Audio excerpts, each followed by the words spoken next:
بسم الله الرحمن الرحيم. الحمد لله رب العالمين، والصلاة والسلام على أشرف الأنبياء والمرسلين سيدنا محمد وعلى آله وصحبه أجمعين.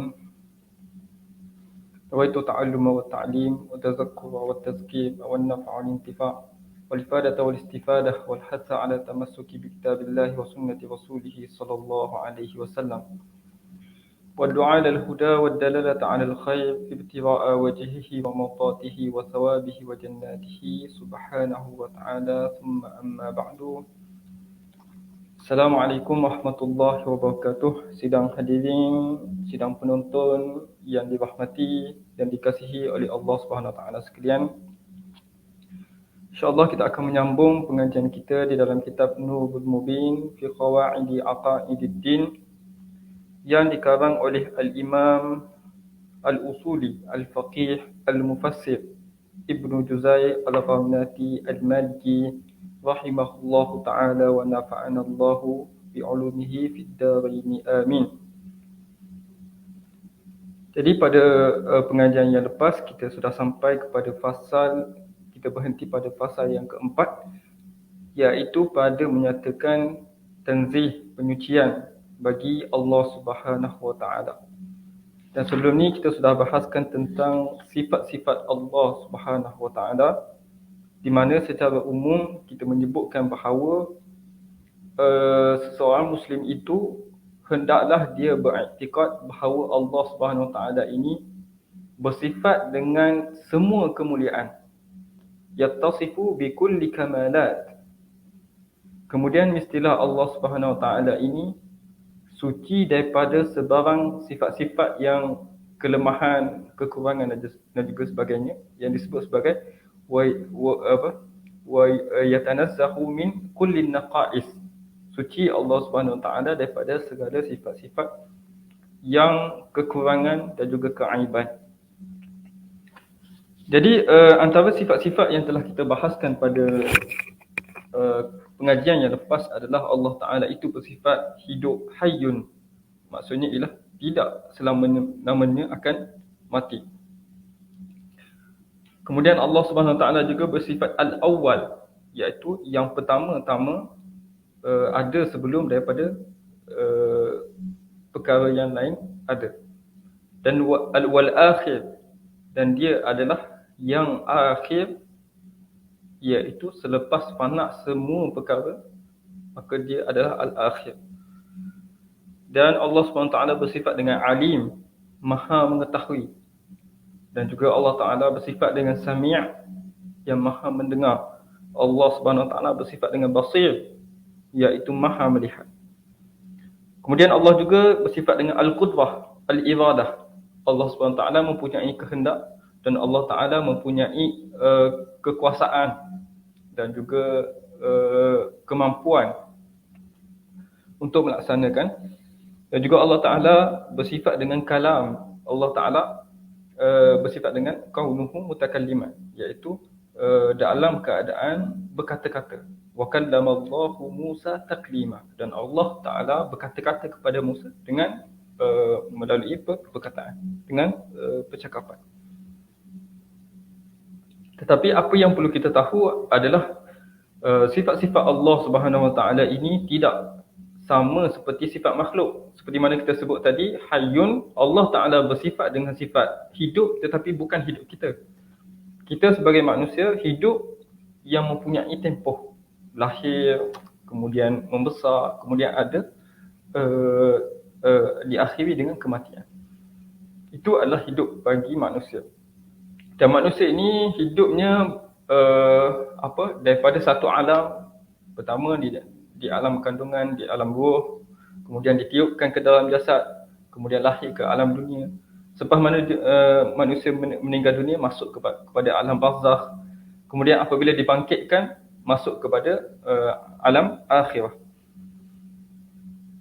Maka manusia kehidupannya itu ada hadnya, ada fasa-fasanya, dan juga ada pembahagian dari sudut kronologinya, dari sudut kehidupannya. Tetapi Allah Subhanahu Wa Taala, sifat-sifat Allah bersifat qadimah, iaitu sedia kala. Dan Allah Subhanahu Wa Taala ini kesempurnaannya adalah tahap secara qadim. Kerana tidak bertambah daripada sesuatu pun daripada sifat-sifat Allah yang bersifat dengan sempurna. Kerana sifat Allah ni adalah yang paling sempurna. Tidak ada di atasnya yang lebih sempurna daripada apa yang telah ada. Sebab itu Allah Subhanahu Wa Taala tidak bertambah dari sudut ilmu, tidak bertambah dari sudut kudrat, tidak bertambah dari sudut ibadat ataupun sebagainya. Kerana pertambahan itu akan membawa kepada sebelum daripada keadaan bertambah itu, maksudnya tidak cukup, tidak sempurna. Jadi Maha Suci Allah Subhanahu Wa Taala daripada segala perkara itu, bahawa Allah Taala ini bersifat dengan semua sifat kemuliaan. Dan Maha Suci Allah Subhanahu Wa Taala daripada semua sifat kekurangan dan juga kelemahan. Dan kemudian cara untuk kita mengisbatkan sifat-sifat kemuliaan bagi Allah Subhanahu Wa Taala ini, seperti mana yang kita bincangkan pada fasa yang ketiga sebelum ni, iaitu yang pertama, kita katakan bahawa sifat-sifat yang saya sebutkan tadi ialah sifat-sifat kemuliaan, sifat-sifat keagungan yang wajib ada pada seorang pencipta, yang wajib ada pada Tuhan, sesuatu yang dinisbahkan sebagai Tuhan. Jadi sifat-sifat kemuliaan ini apabila dan juga Tuhan itu mestilah tidak bersifat dengan berlawanan kepada sifat-sifat kesempurnaan tadi. Seperti mana kita sebut lemah, tidak mendengar, tidak melihat, tidak berkata-kata, bisu ataupun sebagainya. Itu adalah sifat kelemahan.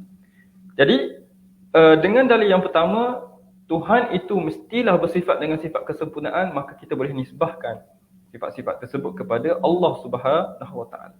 Cuma kita sebut pada pengajian yang lepas bahawa sifat dan juga nama Allah Subhanahu Wa Taala ini adalah bersifat tauqifi. Apa maksud bersifat tauqifi? Tauqifi ni adalah sesuatu yang kita tak boleh tambah daripada apa yang Allah Taala sebutkan. Allah Taala kata Allah Taala bersifat alim, sami', basir. Tapi kita tak boleh tambah sesuatu yang kita datangkan daripada pemahaman kita kepada Allah Subhanahu Wa Taala. Contoh, kita tak boleh kata al-arif kepada Allah. Sedangkan kalau kita sebut al-arif itu kepada manusia, itu adalah satu pujian. Tetapi tidak disebut Allah Subhanahu Wa Taala al-arif, kerana al-arif itu mendahului sebelum daripada keadaan dia mengetahui itu adalah keadaan jahil. Jadi tak boleh guna al-arif.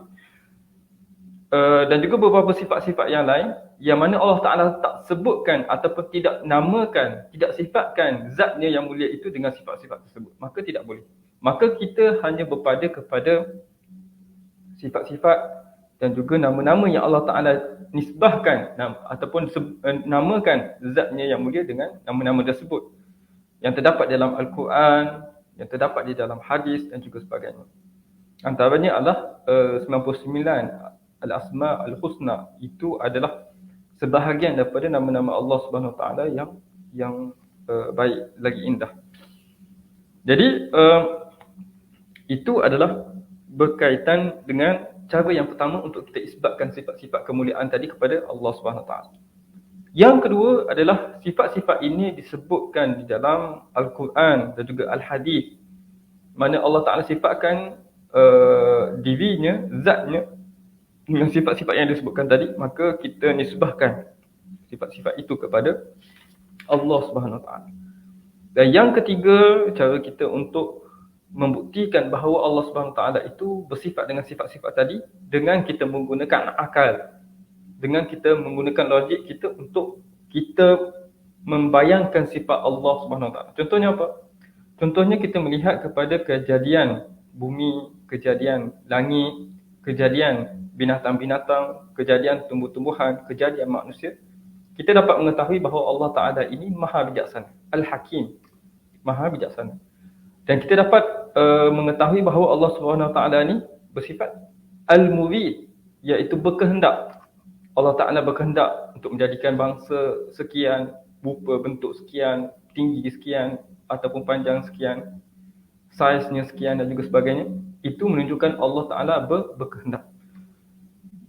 Dan begitu juga Allah Ta'ala bersifat dengan Al-Khaliq. Allah Maha Pencipta. Allah menciptakan binatang-binatang dengan pelbagai jenis. Allah menciptakan manusia dengan pelbagai rupa bentuk. Allah Ta'ala menjadikan planet-planet dan juga sebagainya. Ini maksudnya Allah Ta'ala Maha Pencipta. Dan juga menunjukkan bahawa Allah Ta'ala Al-Qadir, Maha berkuasa atas untuk memperlakukan apa yang dikehendaki oleh Allah Subhanahu Wa Ta'ala. Maka semua sifat itu, apabila kita menggunakan akal melihat kepada alam, berfikir, maka kita akan sampai kepada sifat-sifat tersebut. Maka bolehlah kita nisbahkan sifat tersebut kepada Allah Subhanahu Wa Ta'ala. Antaranya lagi ialah Allah Ta'ala mengabulkan doa-doa hamba-Nya. Apabila kita berdoa kepada Allah, Allah Ta'ala kabulkan doa kita. Maka itu memberi makna bahawa Allah Ta'ala Maha mendengar dan juga Maha melihat. Hamba-Nya Maha mengetahui apa yang di dalam hati hamba-Nya dan juga apa yang diluahkan oleh lidah ataupun oleh perbuatan zahir oleh hamba-Nya. Maka Allah Ta'ala tahu segala perkara berkaitan dengan makhluk-Nya, sama ada manusia, binatang, tumbuh-tumbuhan, jamadat ataupun perkara-perkara yang tidak hidup dan juga sebagainya. Itu diketahui oleh Allah Subhanahu Wa Ta'ala. Maka itu fasal yang ketiga, iaitu kita mensabitkan sifat-sifat kemuliaan, kesempurnaan kepada Allah. Kemudian masuk ke fasal keempat, kita masuk kepada untuk menyatakan ataupun pada menyatakan penyucian, tanzih. Maksud tanzih adalah penyucian bagi Allah Subhanahu Wa Ta'ala. Kita baca kalam musannif rahimahullah fi tanzihillah ta'ala. Satu fasal pada menyatakan tentang penyucian bagi Allah Subhanahu Wa Ta'ala. Maksud penyucian ini ialah kita nak bersihkan dakwaan-dakwaan daripada golongan-golongan yang menyeleweng daripada Ahlus Sunnah wal Jamaah, yang menyifatkan Allah dengan sifat-sifat yang kelemahan, sifat-sifat kekurangan dan juga sebagainya.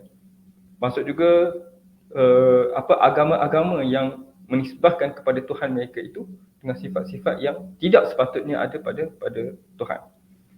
Jadi kita nak sebutkan pada bab ini ataupun fasal ini adalah menerangkan tentang bahawa Allah Subhanahu Wa Ta'ala ini Maha suci daripada segala sifat kekurangan dan juga kelemahan. Kata musannif rahimahullah, i'lam anna Allah Subhanahu Wa Ta'ala lahul jalalu wal a'zam. Sesungguhnya ketahuilah wahai umat Islam bahawasanya Allah Subhanahu Wa Ta'ala itu adalah mempunyai al-jalal, kita terjemahkan kepada keagungan, wal a'zam, dan itu adalah kebesaran. Jadi terjemahan ini mungkin ada silap sikit sebab dia sebut al-jalalul a'zam. Sebenarnya al-jalal wal a'zam kalau ikutkan kepada teks bahasa Arab ni, iaitu ketahuilah bahawa Allah Ta'ala itu baginya, yakni bagi Allah Subhanahu Ta'ala, keagungan dan juga kebesaran dari sudut darjat, dari sudut kemuliaan dan juga sebagainya. Wal kamalul mutlaq, dan kesempurnaan yang mutlak. Kesempurnaan yang mutlak. Maksudnya apa? Kesempurnaan yang paling sempurna. Kesempurnaan yang tidak ada satu pun yang memberikan kita faham bahawa adanya kelemahan dalam kesempurnaan tersebut. Adanya cacat celah dalam kesempurnaan tersebut. Jadi ini disebut sebagai al-kamalul mutlaq. Sempurna yang paling sempurna.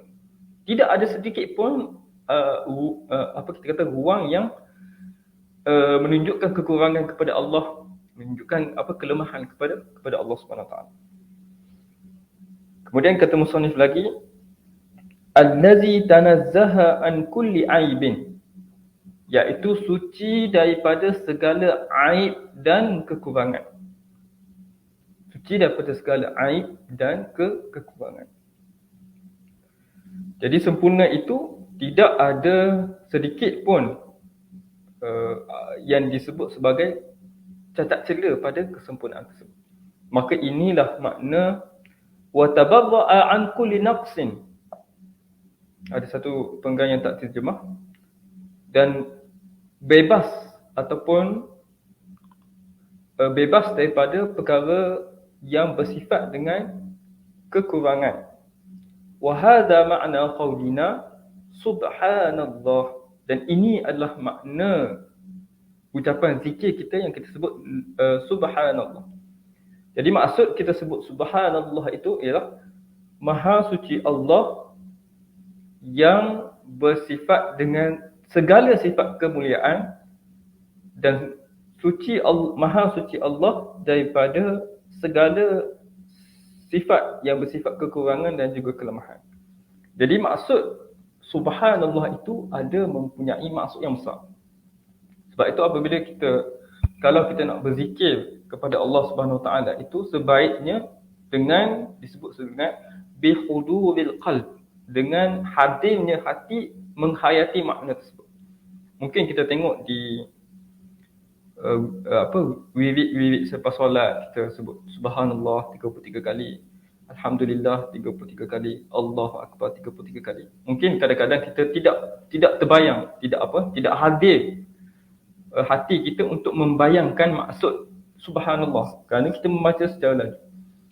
Jadi apabila kita telah mengetahui perkara ini, kita dapat merasakan betapa besarnya maksud subhanallah. Maksudnya ialah maha suci Allah, yang mana suci daripada segala sifat yang kekurangan, dan Allah Ta'ala ini bersifat dengan segala sifat kesempurnaan. Jadi zikir subhanallah ini patut mendatangkan satu rasa khusyuk kita kepada Allah Subhanahu Wa Taala, dan juga mendatangkan satu rasa kerendahan diri kita kepada Allah Subhanahu Wa Taala. Kerana Allah Ta'ala ini tidak bersifat lalai, tidak bersifat mengantuk, tidak bersifat lupa ataupun sebagainya. Allah Ta'ala maha sempurna. Dan kita sebagai hamba yang lemah, apabila kita sebut subhanallah, kita agungkan Allah dengan kita mengiktiraf kehambaan diri kita, dan juga mengiktiraf kelemahan diri kita, dan juga memperakui bahawa kita bergantung kepada Tuhan yang maha suci daripada segala kekurangan. Kemudian kata musannif rahimahullah lagi, wa annahu la ya'tarihi ajzun, tidak datang kepadanya apa-apa pun yang menyebabkan dia lemah, menyebabkan dia itu tidak mampu ataupun sebagainya.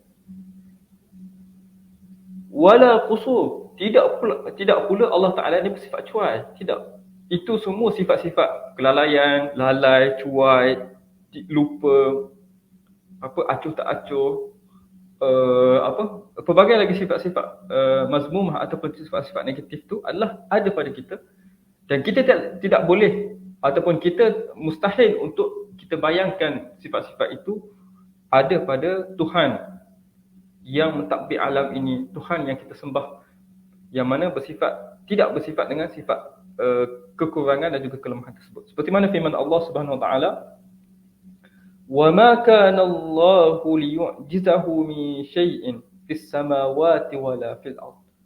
Dan sudah tetap bahawa kekuasaan Allah tidak akan dapat dilemahkan, hatta kepada orang yang paling berkuasa sekali di dunia ini. Kalau Allah Taala Allah Subhanahu Wa Taala nak jadikan sesuatu, maka Allah Taala kata kun fayakun, jadilah, maka perkara itu akan jadi. Hatta orang yang paling kuat, hatta orang yang paling berkuasa, hatta orang yang paling kaya di dunia ini tidak akan dapat mampu untuk menghalang kehendak Allah Subhanahu Wa Taala itu. Dan tidak ada yang berkuasa untuk melemahkan Allah walau sedikit pun dengan apa yang ada pada dirinya. Wa ma kana Allahu liyu'jizahu min syai'in, sama ada fis sama', di atas langit sana, ataupun fil ardi wala fil ard, dan juga di dunia ini, di bumi ini, tidak ada yang dapat melemahkan sedikit pun terhadap kekuasaan Allah Subhanahu Wa Taala. Innahu kana aliman qadira, dan sesungguhnya Allah Taala itu maha mengetahui dan juga maha kuasa.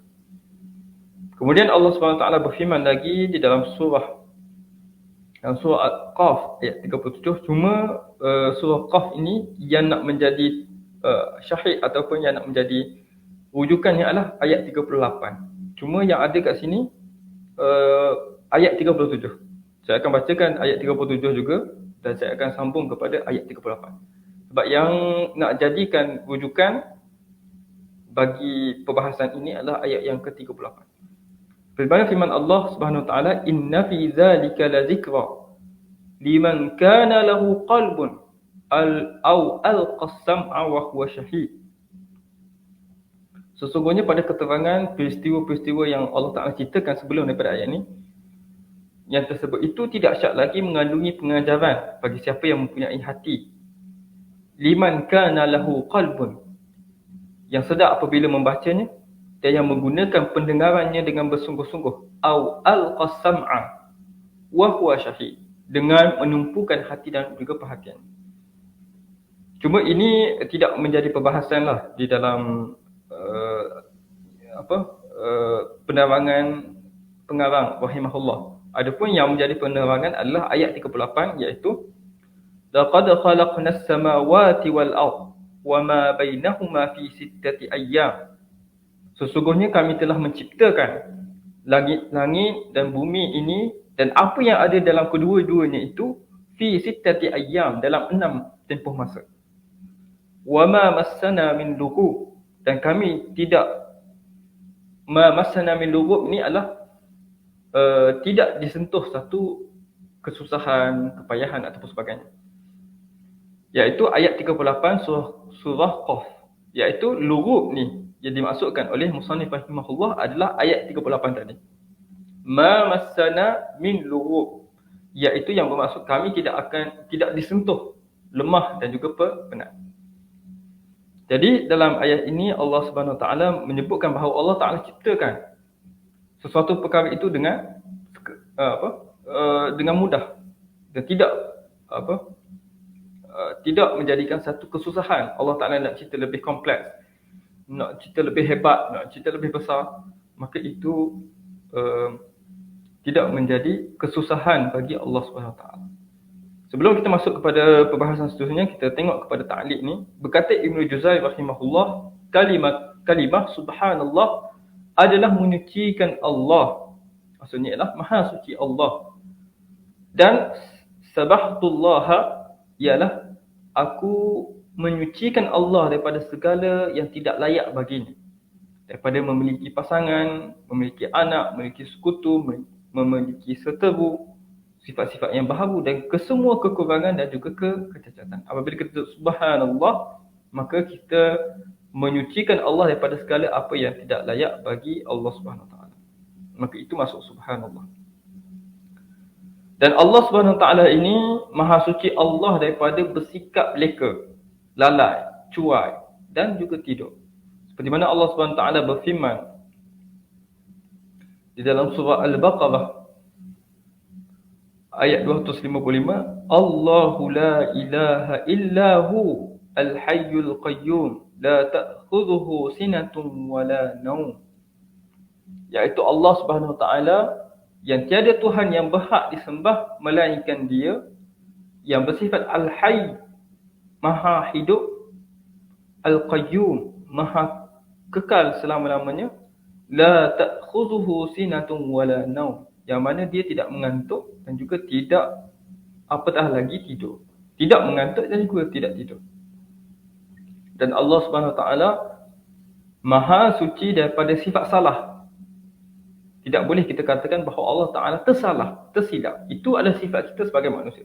Tapi Allah Subhanahu Wa Taala maha suci Allah daripada melakukan kesilapan dan juga melakukan kesalahan. Dan maha suci Allah Subhanahu Wa Taala juga bersifat dengan sikap lupa. Allah Taala tidak lupa. Allah Taala maha mengetahui apa yang telah berlaku sejak sebelum daripada kita lagi, apa yang sedang berlaku dan juga apa yang akan berlaku. Dan juga Allah Ta'ala tahu jika berlaku sesuatu yang tidak berlaku, apakah yang akan terjadi jika perkara tersebut terjadi. Maka Allah Ta'ala tahu semua itu dalam ilmu Allah Subhanahu Wa Ta'ala. Maka Allah tidak lupa walau sesaat pun, walau kurang daripada itu pun, Allah Ta'ala maha mengetahui dan juga maha tidak lupa atas segala apa yang telah sahaja yang berlaku. Seperti mana firman Allah Subhanahu Wa Taala dalam surah Taha ayat yang ke-52, qala ilmuha 'inda rabbi fi kutubin la yadhillu rabbi wa la yansa. Sesungguhnya Nabi Musa alaihi salam kata, pengetahuan mengenainya ada di sisi Tuhanku, tertulis di dalam sebuah kitab. Tuhanku tidak akan pernah terkeliru.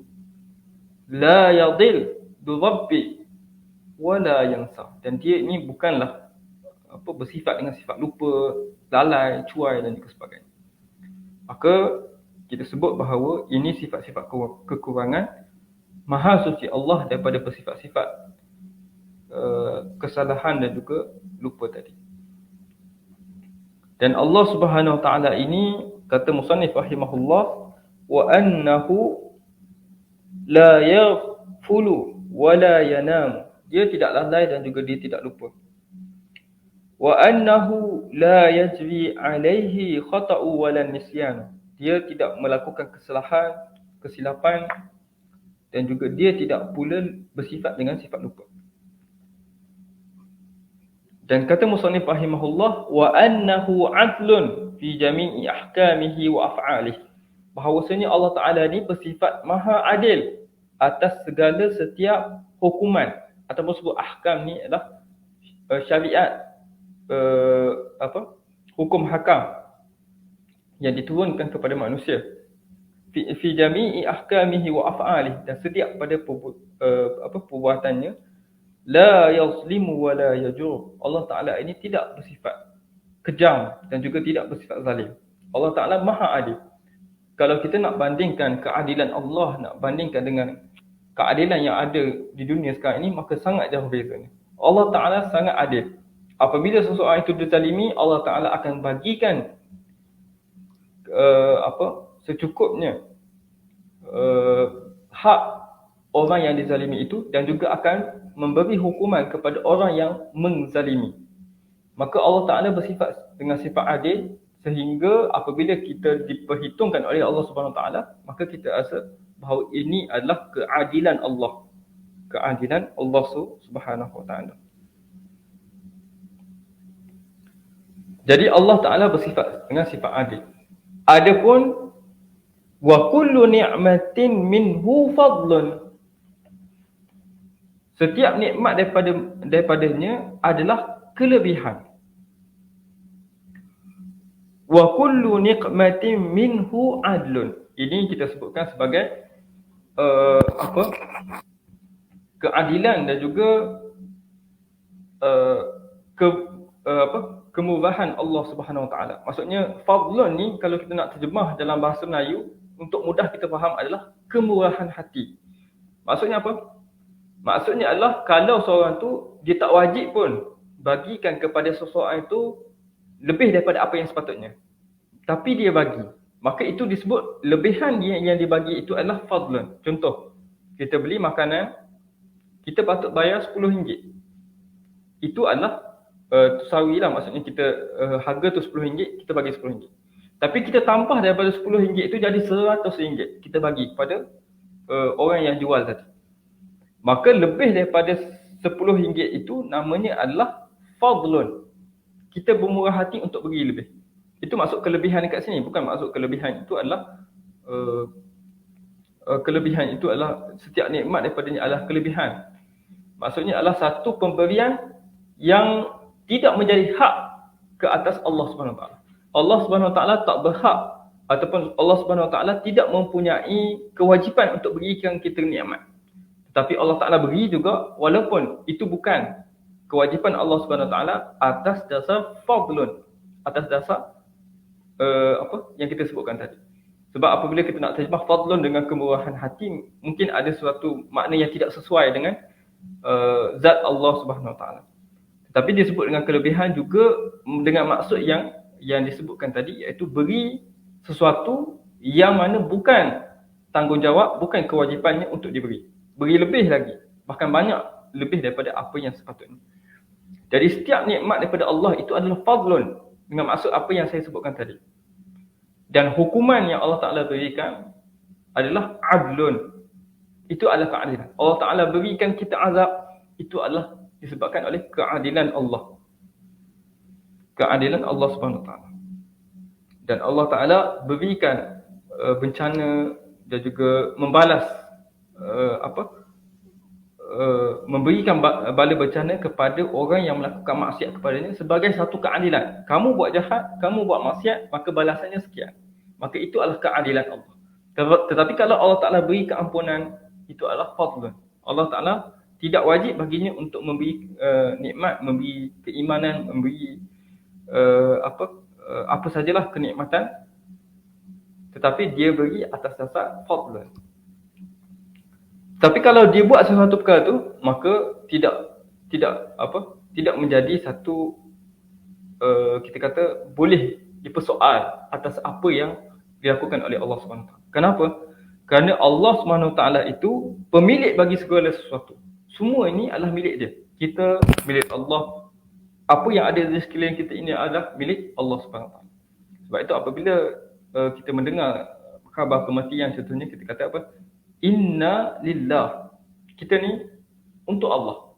Siapa pun mati, kita sebut inna lillah. Kita ni adalah milik Allah Subhanahu Wa Taala. Bahawa Allah Ta'ala lah yang memiliki kita dan memperlakukan apa yang dikehendaki olehnya. Sebab dia milik. Kita adalah milik, dia adalah pemilik dan kita adalah milik Allah Subhanahu Wa Taala. Maka kata musannif rahimahullah, li'annahu maliku kulli syai', kerana Allah Ta'ala itu memiliki, pemilik bagi segala sesuatu. Semua ni adalah milik Allah. Walil maliki an yaf'ala fi mulkihi ma yasha', dan bagi pemilik ini dia boleh buat apa yang dia nak pada apa yang dimiliki olehnya. Tidak perlu dipersoalkan oleh orang lain.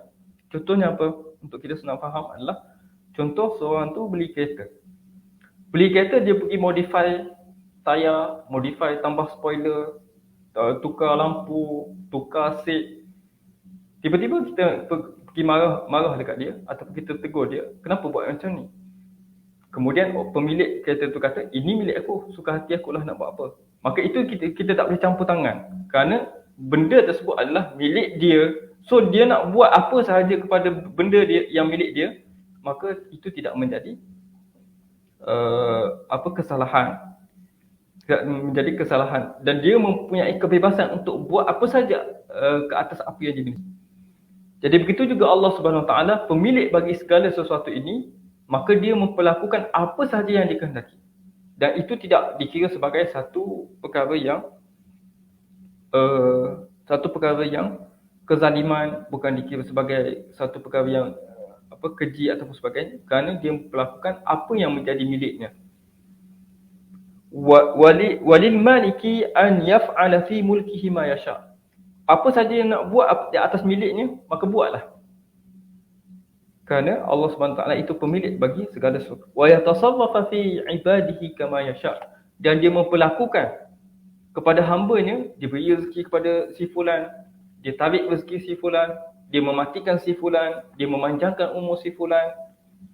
Jadi itu adalah af'alullah, perbuatan Allah Subhanahu Wa Taala kepada hamba-Nya. Dan itu tidak boleh nak dipersoalkan kenapa dan juga kenapa. Kerana Allah Ta'ala lah yang milik kepada segala sesuatu. Seperti mana firman Allah Subhanahu Wa Taala, mana Allah Ta'ala menyebut, la yus'alu amma yaf'al. Dia tidak ditanya, bukan tidak boleh, tidak ditanya tentang apa yang dia lakukan. Kenapa sekian, kenapa buat ni, kenapa matikan si fulan, kenapa panjangkan umur si fulan dan juga sebagainya. Tetapi kitalah sebagai hamba Allah, kitalah sebagai makhluk yang diciptakan oleh Allah yang akan ditanyakan di hari akhirat kelak. Allah Ta'ala segala perbuatannya tidak boleh dipersoalkan. Kerana kita sudah beriman. Dalam salah satu rukun iman kita menyebut bahawa antuk mina bil qadari khairihi wa syarrihi, iaitu kita beriman kepada qada dan qadar, sama ada yang baik dan juga yang buruk, yang disukai ataupun yang kita tidak sukai. Maka kita beriman kepada qada yang qada dan kita redha terhadap apa yang Allah Ta'ala berikan kepada kita. Dan kita tidak mempersoalkan tentang kenapa takdir sekian, kenapa aku ditakdirkan sekian. Kerana itu adalah satu perbuatan yang mempersoalkan tentang Allah SWT yang dilarang di dalam agama Islam. Maka dalam kehidupan ini, kita pertama mestilah bersangka baik terlebih dahulu kepada Allah bahawa Allah Ta'ala akan berikan kebaikan kepada kita. Allah Ta'ala akan matikan kita dalam keimanan, dan kita selalu berdoa tentang perkara tersebut. Dan kita berharap kepada Allah untuk Allah Ta'ala jauhkan daripada qada yang buruk tersebut. Tetapi pada hakikatnya kita beriman bahawa Allah Ta'ala memperlakukan apa yang dikehendakinya, dan kita sebagai manusia diuji dengan pelbagai ujian. Jika kita sabar dengan ujian tersebut, maka kita daripada golongan-golongan yang berjaya.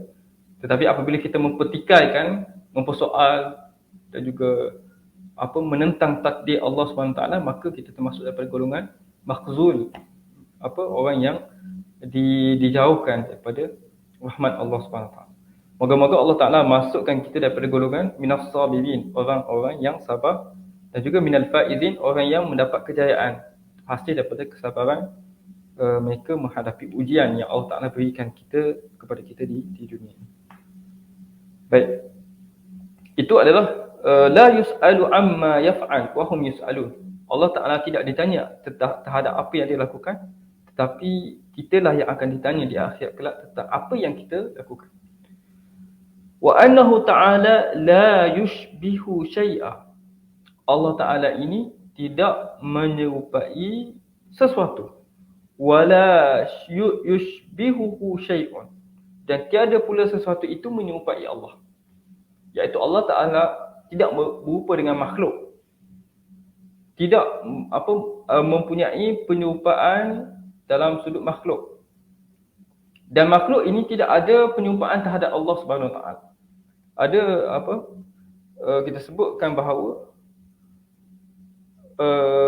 ada golongan-golongan yang menyeleweng mengatakan bahawa Allah Subhanahu Wa Ta'ala menciptakan Nabi Adam alaihi salam itu dari sudut surahnya.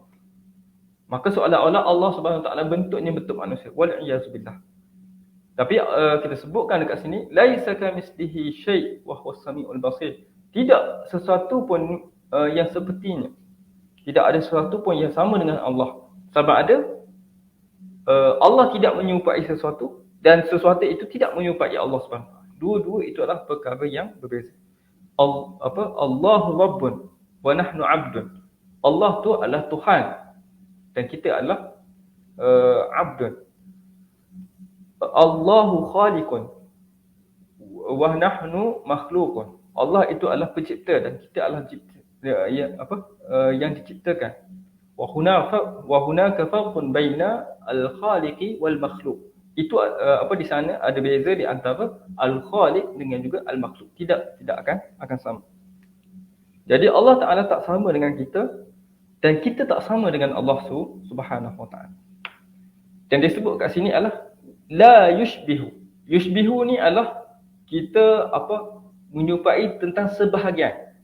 Apabila kita sebut asyabih adalah yang serupa dari sudut beberapa bahagian, contoh beberapa sifat atau sebagainya. Satu lagi yang disebut sebagai al-mathil, yang sama sebiji. Semua aspek sama. Kita sebut al-mathil. La mithal.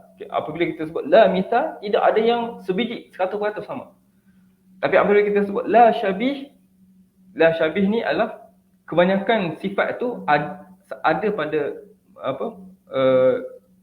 sesuatu yang kita samakan dengan sesuatu yang lain yang sama dengan yang kita samakan tadi. Disebut asyabih. Dan yang di bawah adalah an-nazir. An-nazir itu adalah sebahagian fi andari as-sifat. Sifat-sifat yang sedikit. Contoh dalam beberapa sifat sama dengan apa yang kita samakan tersebut.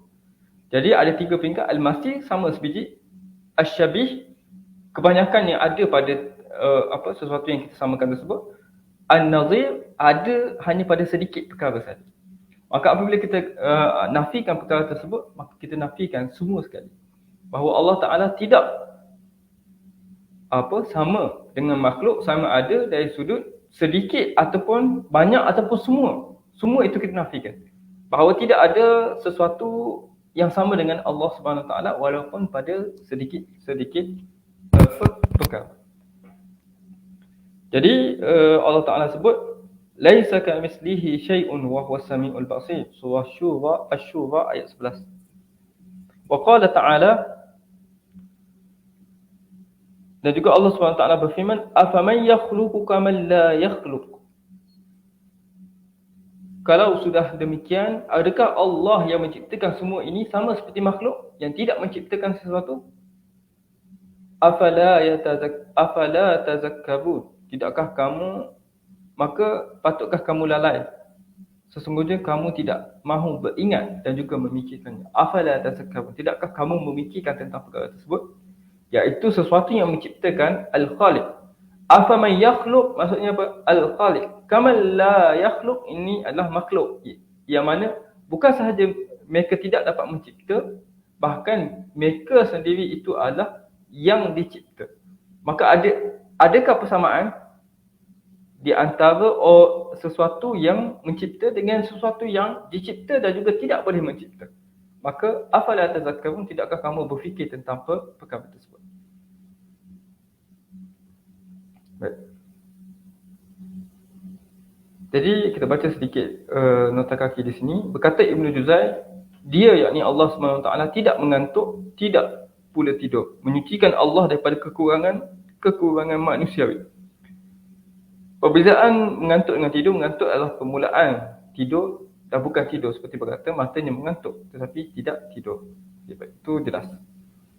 Kemudian kita masuk kepada peringatan dan juga nasihat. Peringatan dan juga nasihat. Tanbihun wa nasihatun.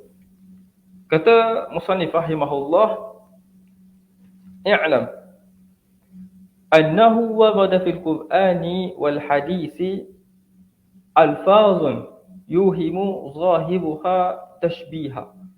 Sesungguhnya ada di dalam Al-Quran dan juga hadis beberapa lafaz yang zahirnya seakan-akan menyamakan Allah SWT dengan makhluk. Contohnya apa? Yadullah fawqa aydihim, Ar-Rahmanu 'alal 'arsy istawa, dan juga sebagainya. Ada lafaz-lafaz yang yang zahirnya seolah-olah menyamakan Allah SWT dengan makhluk. Contohnya apa? Ar-Rahmanu 'alal 'arsy istawa. Allah SWT itu beristiwa, ataupun dalam terjemahan Melayu kita sebut bersemayam di atas arsy. Jadi ini seolah-olah Allah Taala ini istawa, maksudnya ialah duduk di atas arsy. Seolah-olah Allah ni sama sifatnya seperti manusia duduk di atas sesuatu. Dan juga antara lainnya adalah hadis nuzul, iaitu dalam hadis Nabi SAW di dalam Sahih Bukhari dan juga Sahih Muslim, mana Nabi SAW bersabda, yanzilu Rabbuna tabaraka wa ta'ala kulla laylatin ila as-sama'i dunya. Yakni Allah SWT turun ke langit dunia pada setiap malam. Hina yabqa thuluthul layli al-akhir, sehingga pada berbaki sepertiga malam yang akhir. Allah Ta'ala turun pada setiap malam ke langit dunia ketika masih berbaki sepertiga malam yang akhir. Kemudian Allah SWT berfirman, yaqul man yad'uni fa astajibulah. Siapa yang berdoa kepada aku, maka aku akan tunaikan segala doanya. Man yas'aluni fa'u'tih. Sesiapa yang meminta kepada aku, maka aku akan ampunkan. Man yastaghfiruni fa'aghfirulah. Maka aku akan ampunkan dosa-dosanya. Maka ini adalah disebut sebagai hadis nuzul, iaitu nuzulu Rabbina. turunnya Allah Subhanahu Wa Taala ke langit dunia. Jadi dalam dalam hadis ini Allah Subhanahu Wa Taala secara zahirnya turun ke langit dunia. Jadi apabila kita bayangkan Tuhan, yakni Allah Subhanahu Wa Taala turun, maksudnya ialah daripada satu tempat beralih kepada satu tempat yang lain. Contoh, kalau kita bayangkan secara zahir, Allah Taala duduk di atas arasy, kemudian pada setiap malam Allah Taala turun ke langit dunia, maksudnya bergerak daripada arasy itu ke langit dunia. Maka itu adalah nafs daripada Al-Quran dan juga Ahadis yang mana yushbih, menyamakan Allah dengan makhluk, disebut sebagai tashbih. Tetapi Maha Suci Allah daripada bersifat sedemikian. Tetapi kita bagi tahu bahawa Ibn Juzay ini mengambil satu pendekatan yang disebut sebagai tafwid, bahawa segala makna ini serahkan pada Allah SWT, tanpa takwil, tanpa kita menghuraikan dengan makna-makna yang selayaknya bagi Allah SWT. Dan kata Ibn Juzay, untuk kita tengok kepada ayat-ayat sifat mutasyabihat ni dan juga hadis-hadis mutasyabihat ni, maka wajiblah ke atas hamba untuk beriman dengannya tanpa tashbih. Pertama, kita kena beriman dulu. Beriman bahawa Allah Ta'ala sifatkan diri ataupun zat Allah SWT bahawa dia beristiwa di atas arasy. Allah Ta'ala turun ke langit dunia pada setiap malam. Tetapi kita beriman kepada hadis dan juga ayat Quran tersebut, tetapi tanpa tashbih. Kita tak katakan bahawa duduknya Allah Ta'ala di atas arasy itu sama dengan makhluk. Tidak. Ataupun kita katakan Allah Ta'ala turun daripada ke langit dunia itu sama macam kita turun kepada satu tempat. Tidak. Itu tanpa tashbih. Kita samakan dengan diri kita. Laisa kamitslihi syai'. Allah Ta'ala ini tidak sama dengan kita. Ataupun membatalkan ta'til. Ta'til ni adalah kita katakan ayat ini tidak mempunyai makna. Tidak maksud ini adalah mulghah. Maksudnya maksud ini tidak mempunyai sesuatu benda yang hakiki. Tapi apa yang disebutkan ini hanyalah lafaz sahaja. Dia tak ada pada makna yang hakiki. Ini adalah sekadar lafaz sahaja. Maka itu akan membawa kepada ta'til. Sedangkan Allah Ta'ala isbatkan bagi Allah SWT itu nuzul, Allah Ta'ala sebutkan dalam nas-nas tersebut tentang nuzul, tentang istawa ataupun sebagainya. Kita tak boleh ta'tilkan, mengatakan bahawa tidak ada makna. Lafaz-lafaz tersebut tidak ada makna. Maka itu termasuk dalam ta'til. Dan juga tidak pula kita takwil. Tetapi takwil, ada takwilan yang diterima, ada takwilan yang benar dan juga ada takwilan yang ditolak.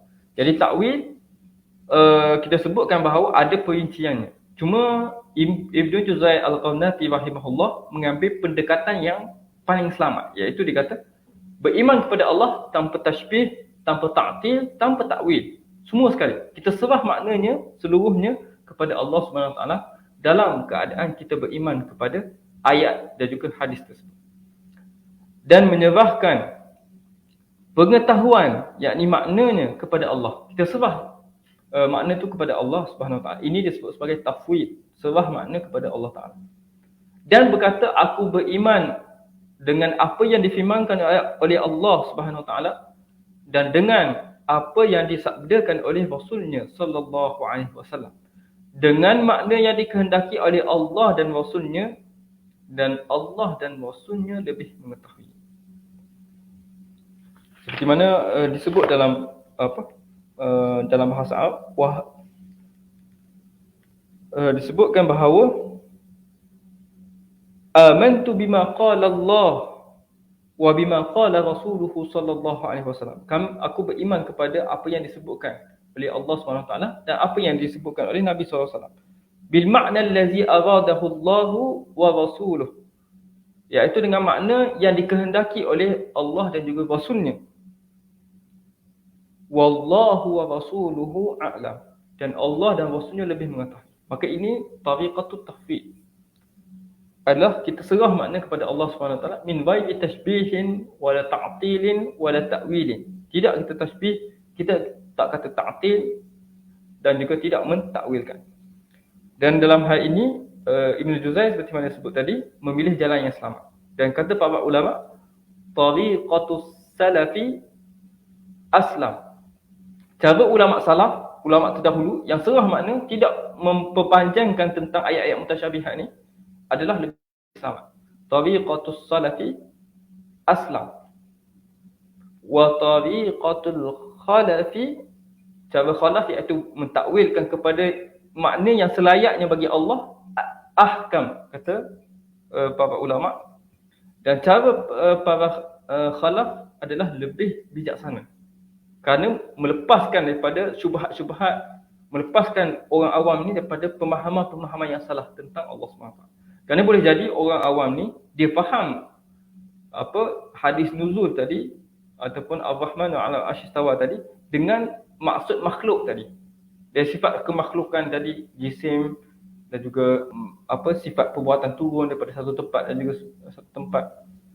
Maka itu menghilangkan syubhat-syubhat dan juga kekeliruan oleh orang awam apabila membaca hadis-hadis tersebut. Jadi disebutkan tariqatul khalafi ahkam, dan cara golongan khalaf iaitu golongan Asy'ariyah dan juga golongan Maturidiyah yang mentakwilkan ayat-ayat sifat ini adalah lebih bijaksana, kerana dapat menjaga awam daripada terjebak kepada perkara yang salah dan juga perkara yang menyeleweng. Seperti mana disebut juga selepas pada itu oleh musannif rahimahullah, wa hadza tariqatut taslim, ini adalah kaedah ataupun cara penyerahan ataupun tafwid, kita serah kepada Allah SWT, allati taqudu ila salamah, yang akan membawa kepada kesejahteraan. Kalau kita kata bahawa kalau nak masuk kepada takwil yang banyak percanggahan, banyak perdebatan, maka ambillah jalan taslim ataupun ambillah jalan tauhid, serah makna kepada Allah, kita beriman sahaja kepada perkara itu tanpa yang kita sebutkan tadi, tashbih, ta'til dan juga takwil tadi, akan membawa kita kepada kesejahteraan. Maksudnya selamat akidah kita ni daripada dibelenggu dengan kemusykilan dan syubhat yang ada di sekitar perbahasan-perbahasan tentang sifat-sifat tersebut. Jadi itu adalah tariqatu at-taslim. Wa hiya allati athna Allah, ini ialah yang dipuji oleh Allah SWT ke atas mereka yang bersifat sedemikian. Allah Ta'ala puji orang yang bersifat taslim, menyerahkan kepada Allah Ta'ala tentang maksud dan juga sebagainya. Di dalam firman Allah Subhanahu wa Ta'ala, وَالرَّاسِخُونَ فِي الْعِلْمِ يَقُولُ آمَنَّا بِهِ, orang-orang yang ar-rasikhun, tetap teguh dalam agama, tetap teguh dan juga di dalam keilmuannya. Rasikh ni adalah tetap, maksudnya keilmuannya itu keilmuan yang kukuh, mampan. وَالرَّاسِخُونَ فِي الْعِلْمِ يَقُولُ آمَنَّا بِهِ, kami beriman dengan apa yang datang daripada Allah Subhanahu Wa Taala dan juga apa yang disampaikan oleh Rasulullah sallallahu alaihi wasallam. Kullun min 'indi rabbina, semua itu adalah datang daripada Tuhan kami, iaitu Allah Subhanahu Wa Taala. Surah Ali Imran ayat yang ke-7. Kemudian kata musannif rahimahullah, wa 'ala hadza kana as-sahabatu wat-tabi'una wa a'immatul muslimina kadzalik. Dan begitu juga jalan ni adalah jalan yang diikuti oleh para sahabat. Para sahabat tidak masuk ke dalam perbincangan tentang ayat-ayat mutasyabihat ni dengan melampau, dengan memperbanyakkan kalam, tetapi mereka ini lebih kepada menyerahkan maknanya kepada Allah SWT, apa yang dikehendaki oleh Allah SWT, dan mereka akan menyebut wallahu wa rasuluhu a'lam, Allah dan juga Rasulnya lah yang lebih mengetahui tentang makna sebenar daripada nas-nas tersebut, sama ada ayat Al-Quran ataupun hadis. Wa ala hadza kana as-sahabat wat tabi'un, dan juga kemudian ialah golongan-golongan tabi'un, iaitu mereka ini adalah kita sebut sebagai golongan salaf, yang mana Nabi sallallahu alaihi wasallam menyebut dalam satu hadis, khairul qurun ataupun khairul qurun qarni, sebaik-baik masa, sebaik-baik zaman adalah zaman aku, kurun aku, iaitu kurun Nabi SAW bersama dengan para sahabat. Summal ladzina yalunahum, kemudian kurun orang yang datang selepas daripada zaman tabi'in, zaman sahabat dan juga zaman Rasulullah, iaitu golongan tabi'in. Summal ladzina yalunahum, dan juga golongan yang selepas daripada itu golongan tabi'in, pengikut kepada tabi'in. Maka ini 4 kurun yang awal ini, Rasulullah, sahabat, tabi'in, tabi'in, ini disebut sebagai khairul qurun, sebaik-baik kurun, dan juga disebut sebagai golongan-golongan salaf. Wa a'immatul muslimin kadzalik. Begitu juga imam-imam kaum muslimin, imam-imam para ulama dalam dalam kalangan umat Islam, antaranya ialah wasyafi'i, Imam Asy-Syafi'i rahimahullah, iaitu Imam Asy-Syafi'i juga mentauhidkan maknanya kepada Allah SWT.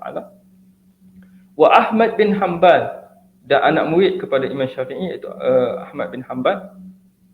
Wa Sufyan Ats-Tsauri wa Ibnul Mubarak wa ghairuhum, dan juga Sufyan dan juga Abdullah ibn Mubarak wa ghairuhum, dan selain daripada mereka yang mana mengambil pendekatan yang sama, iaitu taslim.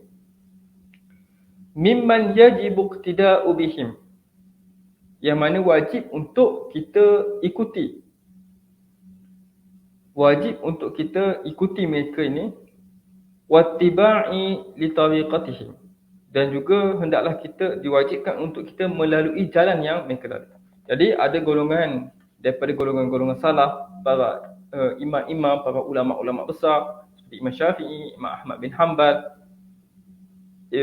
Imam Sufyan, Ibnu Mubarak dan juga sebagainya, mengambil pendekatan ini. Maka secara selamatnya ialah kita mengikut mereka dengan bersikap sedemikian dan tidak masuk ke dalam perbahasan yang akan menyebabkan seseorang itu tidak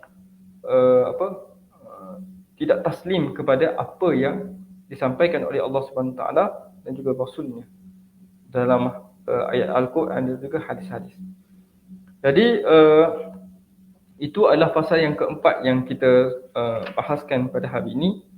InsyaAllah kita akan masuk pada kelas pengajian yang akan datang berkaitan dengan Al-Qa'idatus Tsaniyah, pada kaedah yang kedua tentang fil anbiya, para nabi, wal malaikah, dan juga para malaikat, wal a'immah was sahabah, dan juga para imam-imam, para sahabat, wa fiha arba'atu fusul, dan pada dalam kaedah yang kedua ini adalah ada 4 fasal. Jadi kita sudah settle ataupun kita sudah selesai kaedah yang pertama, iaitu berkaitan dengan ilahiyat. Seperti mana kita sebut pada awal tadi, pembahagian kitab ini kepada 4. Yang pertama berkaitan dengan ilahiyat, yang kedua pasal al-anbiya wal malaikah dan juga sebagainya, al-a'immah was sahabah. Kemudian yang ketiga berkaitan dengan as-sam'iyat. As-sam'iyat berkaitan dengan hari kiamat, berkaitan dengan sebelum kiamat, ketika hari kiamat, dosa syurga neraka dan juga sebagainya. Dan yang terakhir sekali adalah nasihat daripada pengarang kitab Ibn Juzay Al-Ghamnati kepada kita untuk dijadikan sebagai panduan di dalam kehidupan kita. Maka itu adalah 4 pasal. Kita dah selesai tentang ilahiyat, tentang ketuhanan. InsyaAllah pada pengajian yang akan datang kita masuk kepada bab yang kedua, Qa'idah Tsaniyah, pada berkaitan dengan nubuwat dan apa yang berkaitan. InsyaAllah kita akan sambung pada pengajian yang akan datang. Aqulu qawli hadza wa astaghfirullahal azim li wa lakum. Wassalamu alaikum warahmatullahi wabarakatuh.